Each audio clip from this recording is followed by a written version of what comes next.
Hey everyone, this is William from Nerd Confessions. The new Destiny Rise of Iron expansion is here. In this video, we're going to take a quick look at everything it has to offer and see what has changed since the Taken King.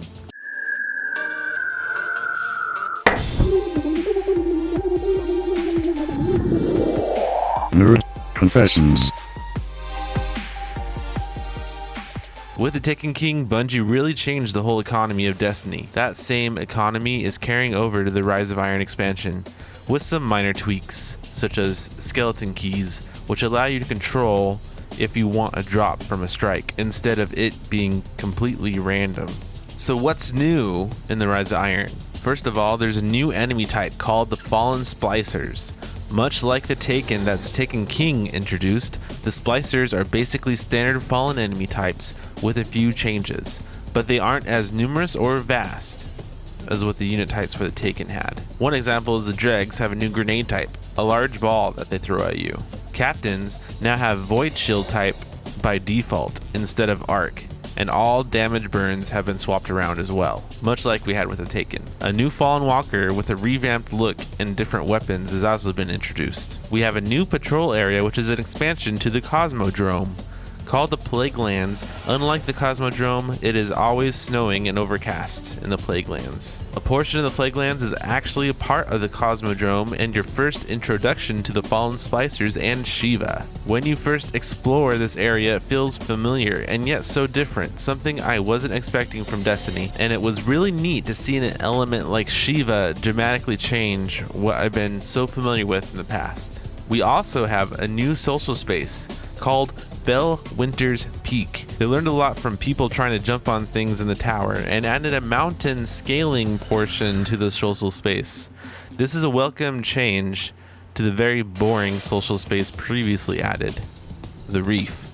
We have 8 new story missions, one of which takes place in a vanilla Destiny area with a new room at the end, like was often the case with the Taken King. But the rest of the 7 missions take place in the new patrol area. We have 3 new strikes, 2 of which are remixes of old strikes, but they take a step further from the Taken King and add more variety to the redone strike. I was very surprised when I had to jump ship to ship like I had to in King's Fall in one of the strikes. We have a new public event area called the Forge. It's much like Court of Oryx, but it is in its own little area, which fixes the problem of people being match made with you that don't want to participate. The most important addition, a new raid called the Wrath of the Machine. It's one of the best raids yet. It takes what Bungie learned from the King's Fall raid with complex puzzles, hidden chests, and great set pieces. There are parts to this raid that actually take place outside, besides the opening part. There's no feeling quite like running across a bridge in a line with your 5 other teammates working together to meet your objective. There are 4 new exotic quests, which are much like the subclass quests from the Taken King, and have a Crucible map at the end used as a single player area. Just like the Taken King, the most powerful weapons are earned from quests, making it a matter of skill and challenge, not luck, to get the best weapons in the game. There are 2 new Crucible maps. My impression of the maps was nothing too special from what we had before, but they did appear to lend themselves to some creative ways to jump and avoid fire. There is also 1 new Crucible mode called Supremacy. In this mode, enemies drop a crest when they die, and so do you. You don't get any points unless you pick up an enemy crest. This makes everyone work as a team, and I definitely had a lot of fun with this mode. There are new weapons and armor, some of which are remixed vanilla Destiny content. One of the additions I like the most is the axe, which works much like the sword, but it has a very satisfying clang with the standard melee attack. So what's the verdict? Is this game worth it? It's $10 less than the Taken King launched at, and it shows with the length and amount of content.